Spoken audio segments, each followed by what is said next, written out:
I'm okay, I'm fine. Kincana, Kincana, teng neng neng neng neng.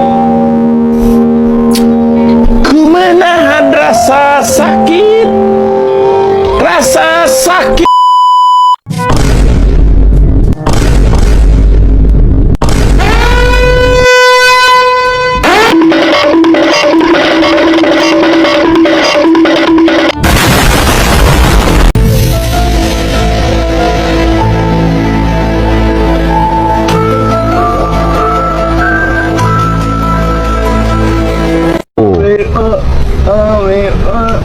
Pelan-pelan, tarik pelan. A few moments later.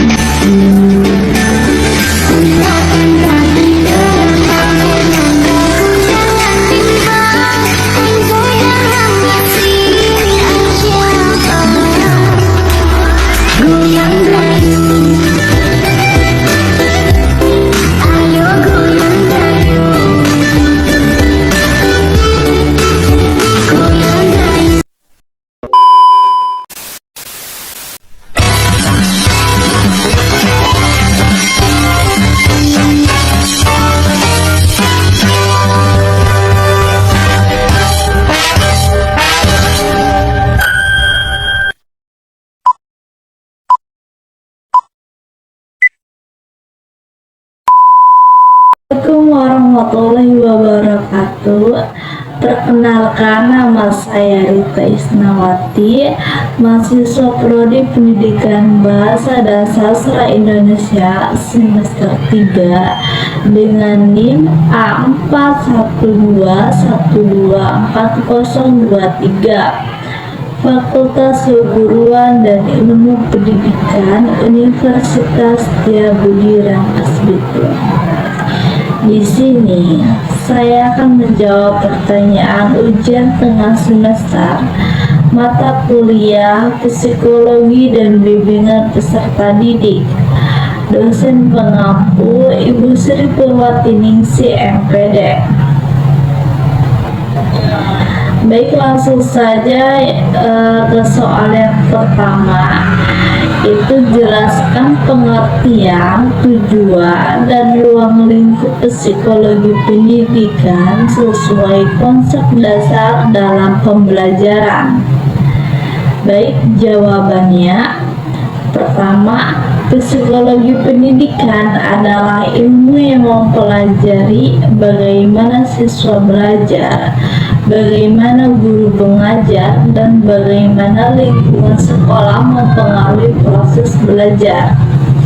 Jadi, psikologi pendidikan membantu kita memahami cara berpikir, cara belajar, dan berperilaku peserta didik.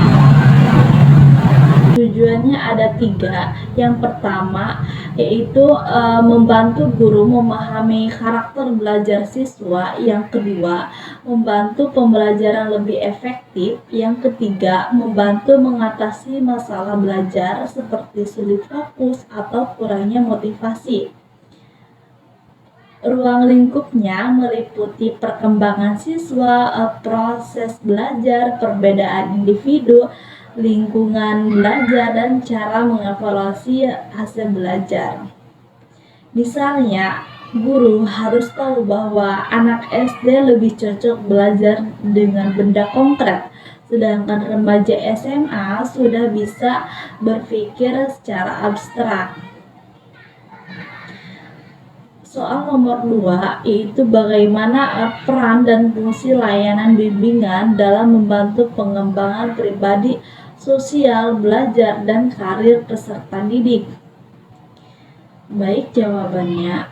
Layanan bimbingan berperan sebagai pendamping siswa yang membantu mereka berkembang secara pribadi, sosial, belajar, dan karir. Dalam perkembangan pribadi, guru BK membantu siswa memahami perasaan, mengelola emosi, dan meningkatkan rasa percaya diri.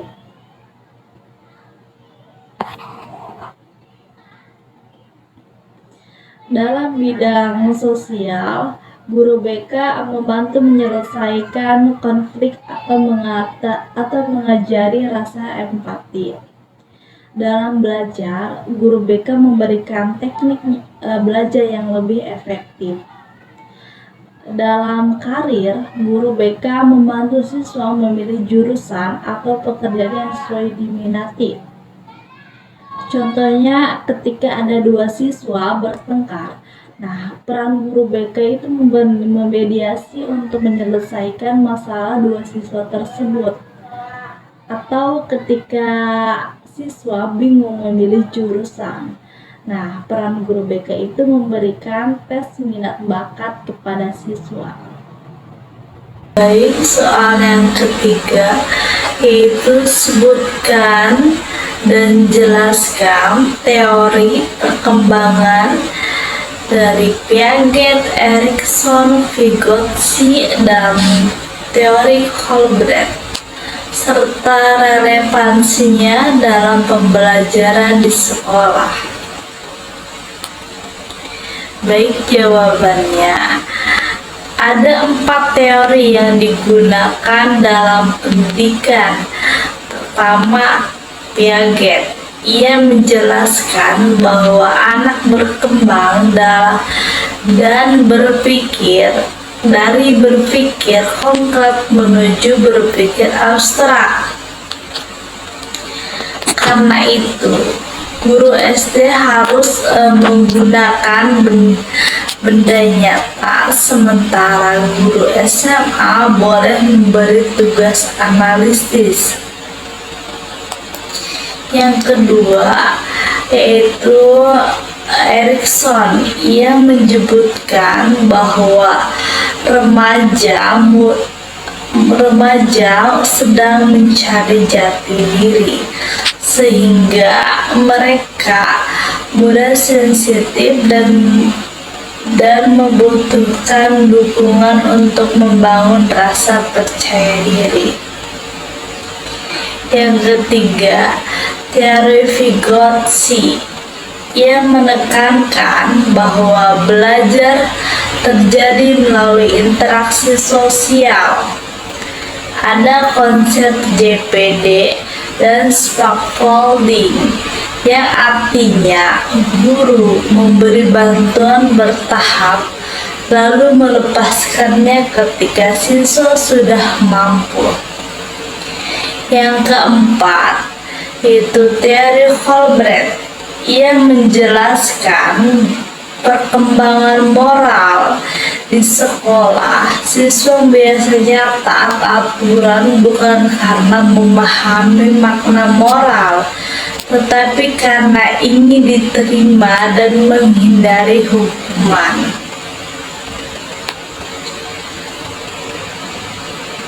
Selanjutnya, soal yang keempat, bagaimana cara mengidentifikasi perbedaan individu peserta didik berdasarkan gaya belajar, minat, dan kepribadian, dan berikan contohnya. Baik, jawabannya, untuk mengenali perbedaan siswa, guru dapat memperhatikan gaya belajar, minat, dan kepribadiannya. Untuk gaya belajar, ada yang visual, auditori, dan kinestetik. Contohnya, siswa visual suka catatan warna-warni, sedangkan siswa yang kinestetik lebih paham jika praktik langsung. Untuk minat, guru bisa melihat kegiatan yang disukai siswa. Misalnya, siswa yang suka menggambar biasanya berminat di bidang seni. Untuk kepribadian, ada siswa yang ekstrovert dan introvert. Ekstrovert artinya siswa yang aktif berbicara, yang susah bersosialisasi. Sedangkan introvert itu siswa yang suka mengurung diri dan lebih tenang dan suka bekerja sendiri. Selanjutnya pertanyaan yang kelima. Selanjutnya soal yang kelima yaitu jelaskan langkah-langkah menyusun program layanan bimbingan sederhana untuk menangani permasalahan belajar peserta didik. Baik, jawabannya dalam membuat program layanan bimbingan untuk mengatasi belajar ada 7 langkah, yaitu yang pertama mengidentifikasi masalah, misalnya nilai turun atau siswa sering tidak fokus. Yang kedua, mencari penyebab masalah, apakah karena faktor keluarga, lingkungan, atau kebiasaan buruk. Yang ketiga, menentukan tujuan layanan seperti meningkatkan konsentrasi atau kedisiplinan belajar. Yang keempat, memilih bentuk layanan, apakah konseling, bimbingan kelompok, atau kerjasama dengan orang tua. Yang kelima, melaksanakan program. Yang keenam, mengevaluasi hasil. Dan yang ketujuh, melakukan tindak lanjut jika masalah belum terselesaikan. Contoh nyata, seorang siswa sering tidur di kelas karena kecanduan game.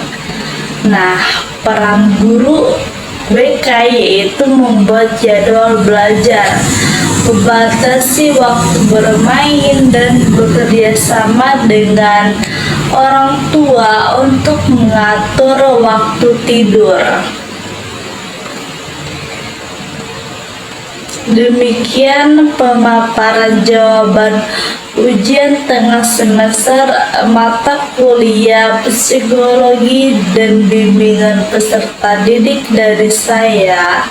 Semoga penjelasan ini dapat dipahami dan bermanfaat dalam memahami psikologi pendidikan serta penerapannya di sekolah. Terima kasih. Wassalamualaikum warahmatullahi wabarakatuh.